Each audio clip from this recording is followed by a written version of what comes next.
I welcome all the colleagues whom I see on the screen. It's really a pleasure and an honor to join all of you for this conference. It's really a unique one. And like my predecessor, I recognize everyone and every structure, every organization that put into this possibility at this very challenging and difficult period for all of us.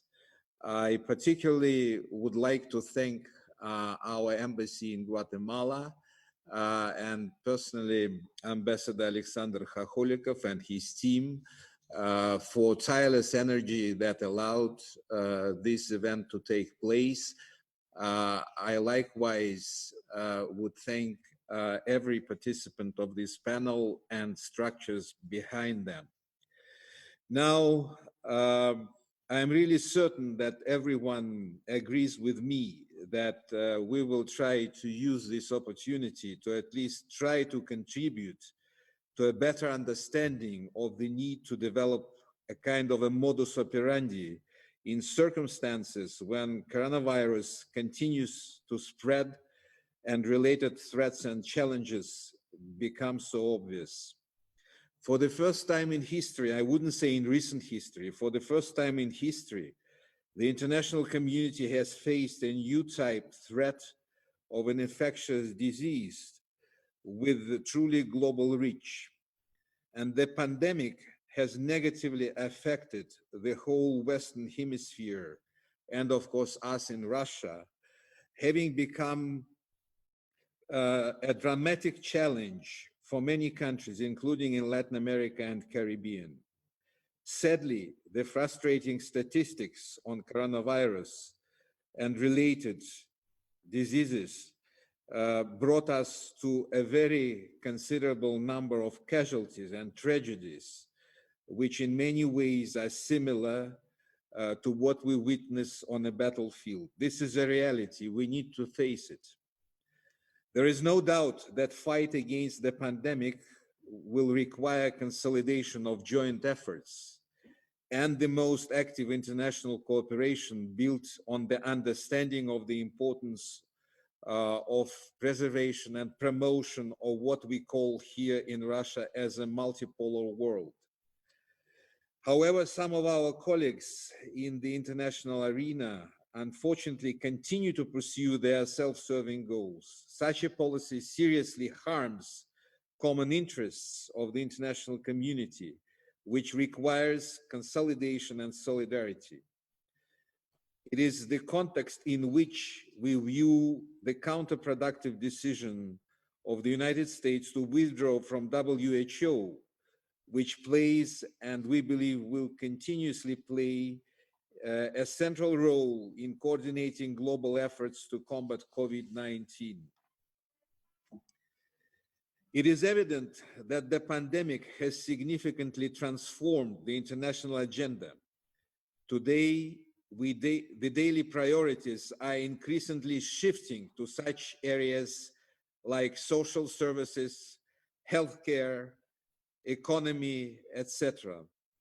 Universal quarantine regime broke production change and jeopardized the entire process of globalization in trade and economic investment and finance. Political irresponsibility and myopia are the right words to be used in relation to certain states which ignored the call of the UN Secretary General and equally that of the High Commissioner on Human Rights to suspend the application of unilateral sanctions that hinder the purchase and delivery of medical and other humanitarian supplies and basic necessities to certain countries, including in Latin America and Caribbean. To do it, at least for the period of pandemic, is highly required and it is in very high demand. Russia continues to call for strict observance of this rule. It should be made into a rule. As for the US-Russian dialogue, it continues to be quite intense. even in the current difficult circumstance. Amidst the pandemic, contacts between our countries go on, and it's good. And at the very top level, they have even intensified. President Putin and President Trump have conducted 8 telephone conversations in recent months. Greatly owing to their personal input, it became possible to make an OPEC plus deal and stabilize the global oil and oil product market. On a positive note, I would like to mention a Russian-US dialogue on the issue of countering the coronavirus pandemic, which again the presidents have repeatedly touched upon at their phone communications. Upon their agreement, Russia, April last, sent a military transport aircraft with medical supplies to New York. And in response, the United States delivered dozens of ventilators to my country May and June last. We are very grateful for this gesture, and we find such mutual aid a normal practice. And this is a good sign of solidarity and mutual support. Having said that, we cannot speak about significant change in the atmospherics and quality of the Russia-US relations. To be very frank with you, Washington is not willing to abandon its claims for global hegemony and retains its aggressive course of action towards Russia, at times defying the international law without hiding its intention, and also continuous efforts to remove quote-unquote unwanted governments in other countries, such as Venezuela, Syria, and Iran, to name the few. Political military situation is a matter of great concern for us. Though our bilateral contacts on strategic stability have intensified in recent months, practical efforts by the United States in this area have long been quite destructive. A year ago, the United States withdrew from the INF Treaty, which to a great extent was a key treaty for ensuring strategic stability. Most recently, the Trump administration decided to unilaterally withdraw from the Open Skies Treaty. Washington maintains ambiguity as to extending the New START Treaty, though we are already operating within a quite considerable time constraint. Surely there are some positive developments in our relations with the United States as well, but only a very few. In this context, I will mention several rounds of a quite useful counterterrorism dialogue that was conducted in 2019, as well as active contacts between experts from both sides on regional issues, including on the situations in Syria and the Korean Peninsula. We are ready and open for cooperation on other issues on terms of equality and mutual respect of each other's interests. Russia's relevant initiatives remain on the table. Many of them may be implemented provided there is significant goodwill from both sides. There is no doubt that the goodwill on the Russian side is there. Development of trade and investment ties and energy and technology cooperation serve our shared interests. Besides, we propose to address long-standing concerns in bilateral relations. Most serious ones for us include the practice of arrests of Russian citizens in third countries upon requests of the United States and de facto confiscation of Russia's diplomatic property in the US. We are quite realistic about our cooperation prospects given the election year in the United States and do not raise our expectations. We will act pragmatically and respond to attacks on us when necessary. But we are open for interaction with Washington on a broad array of issues if it shows readiness to conduct affairs on a constructive and mutually respectful basis. Now let me turn, dear colleagues, to some issues in relation to Latin America. Here we observe quite dramatic disbalancing of political and socio-economic situations. In many ways, it is striking how the US continues its efforts to reconfigure Latin America so that this region, this vast region, better serves its interests.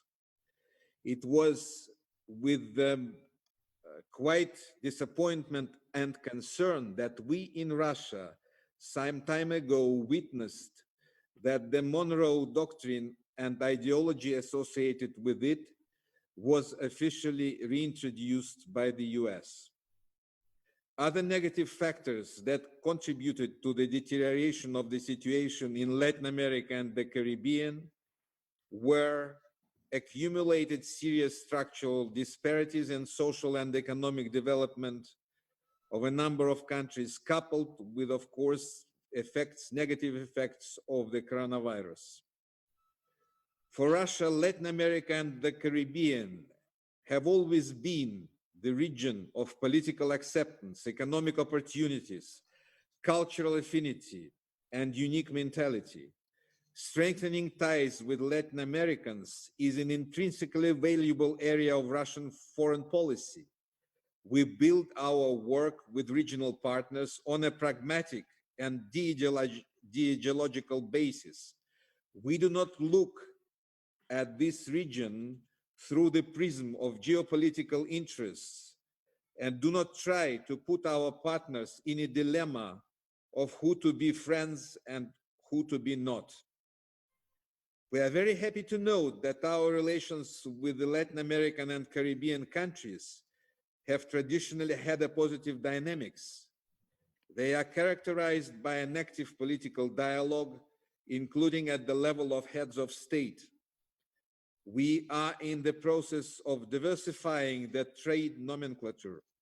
We aim to build full-fledged project production and technology alliances, make full use of opportunities provided by complementarity in our economies, and to implement high technology projects in different areas like energy, infrastructure, telecommunication, biotechnology, transport, and others.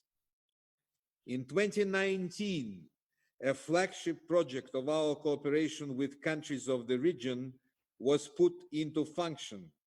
This is the Mechnikov Latin American Institute of Biotechnology, which produces anti-flu vaccines under Russian technology. It's being planned to expand the product range to include in future insulin and interferon-related prescriptions for consumption in Latin America and the Caribbean.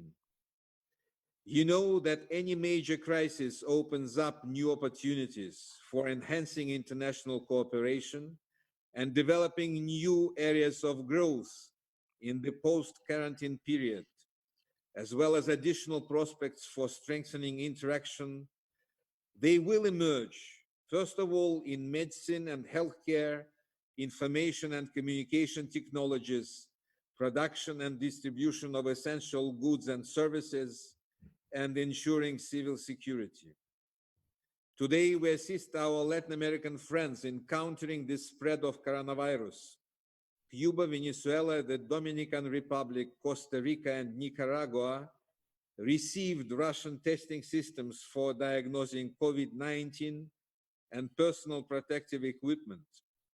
Humanitarian aid was rendered as part of cooperation with the Central American Parliament. We are very grateful for this cooperation. The possibility of assistance to a number of regional states, in particular Colombia, Paraguay, and Peru, is now being explored. Let me also mention that because of a very thoughtful and creative input by a number of our partners, conceptually led again by the Russian embassy in Guatemala, it was possible to hold a regional presentation of the first Russian anti-COVID-19 drug called Avifavir last July, Uh, and it also happened thanks to assistance of the Central American Parliament, as well as of the inventors of the Russian medication, that is the Russian Direct Investment Fund, the CRIES company, and Kemrar Group. My thanks go to all of them. In times of border closure, an important task for our country was to help Russian citizens stuck in the region and ensuring their earliest return to homeland. Since the beginning of the pandemic, in close coordination with our regional partners, we have organized a number of outgoing special flights, which brought over 7,500 Russian nationals back to Russia. We express our sincere gratitude to our Latin American friends for all their assistance in this endeavor. Concluding my remarks, I'd like to underline that in the current difficult circumstances, it is paramount to avoid politicization of the situation around the pandemic, which is truly a global challenge for the whole world. It requires concerted and joint action of all states. Russia is very prepared to bear its share, and it is already doing so. Thank you very much. Thank you, Minister Ryabkov, for that very broad survey of the relationship with the United States and Latin America, the good and the bad. And maybe before I turn the floor over to the next speaker, a few questions. One very practical question from a business standpoint is that, as we talked about earlier, we have this stop to travel. Russia's beginning to open to a few countries, one at a time, and certainly I'm interested when business people will be able to travel back and forth between Russia and the United States, as well as their families. Any prediction how that discussion is going? Is there a discussion? Is there a horizon that we might expect? Is the first question. And let me stop with that one. Thank you. It truly depends on how the situation develops. We understand the need for businesses to, restart normal or relatively normal operation. We equally are very aware on the fact that the longer it stands the way it does now, the harder it would be to get out of this abyss. But public health is the predominant consideration for the moment. The responsible structures in the Russian Federation are looking almost online. That's not an overstatement, truly in an online fashion, on an online mode, on how statistics develop and what is going on in different places.